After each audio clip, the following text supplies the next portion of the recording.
This channel does not promote any violent, harmful, or illegal activities. All content provided by this channel is meant for an educational purpose only. এক মাস যথেষ্ট ছিল বাংলার জন্য। মমতা ব্যানার্জির লোকেরা ঝামেলা করে আটকাবার চেষ্টা করেছিল, হয়নি। সাধারণ মানুষ নিজের দায়িত্বে এটা পালন করেছেন। ফর্ম চেয়ে নিয়ে গেছেন, এক সপ্তাহের মধ্যে ফর্ম জমা দিয়ে দিয়েছেন।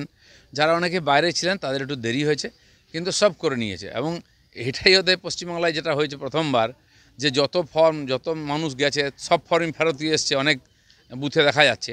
তো এটা একটা মানুষের আগ্রহ দেখা যাচ্ছে। সেটা ঠিক কি ভুল সেটা কমিশন আর তদন্ত করে দেখবে। এসআইআর যেভাবে হয়েছে, সাধারণ মানুষ যেভাবে সাড়া দিয়ে নিজের দায়িত্ব হিসেবে পালন করে সফল করেছেন, তারা অবশ্যই ধন্যবাদের পাত্র। মমতা ব্যানার্জি এবং তাদের চেলা চামুন্ডারা যেভাবে লোককে বিভ্রান্ত করছিল, লোক তাতে পা দেয়নি।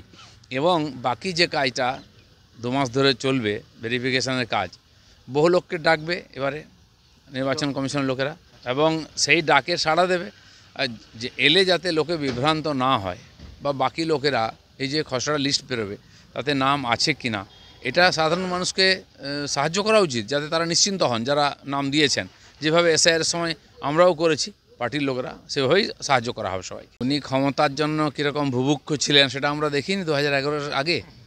গ্রামের থেকে, জঙ্গলমহল থেকে ডেড বডি নিয়ে এসে কলকাতায় রাস্তা জাম করতেন। দিন নাই রাত নাই, রাত 2টোর সময় আন্দোলন করতে যেতেন। কিসের জন্য? ক্ষমতার জন্য।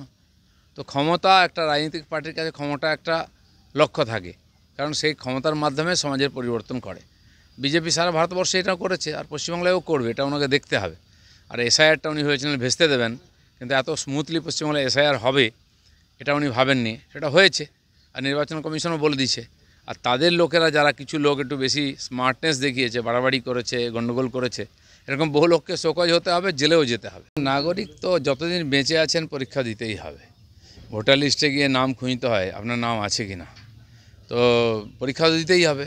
চেক করবে আপনি ঢুকলে, মুখ্যমন্ত্রী হলেও আপনাকে নাম আছে কিনা দেখে লিস্টে তারপরে ছাড়বে। কিন্তু ভারতের নাগরিক শুধু নয়, নাগরিকের দায়িত্ব পালন করতে, এটা নাগরিকের দায়িত্ব প্রত্যেকের পালন করা উচিত। তার পরিবর্তে আপনি অধিকার পাচ্ছেন। সেখানে এইসব কথা বলে লোককে ভড়কে কোনো লাভ নেই। চুপচাপ ফর্ম দিয়ে দিয়েছেন উনি, আমরা জানি। এবং যারা বড় বড় বিপ্লব করেছিল আগে, তারাও লাইনে এসে গেছে, সব ফর্ম ফিল আপ করে দিয়েছে।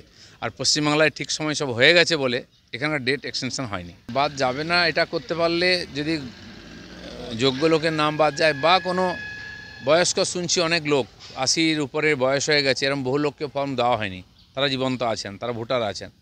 এখন ধরা যাচ্ছে, সেটা আমরা কমপ্লেন করছি।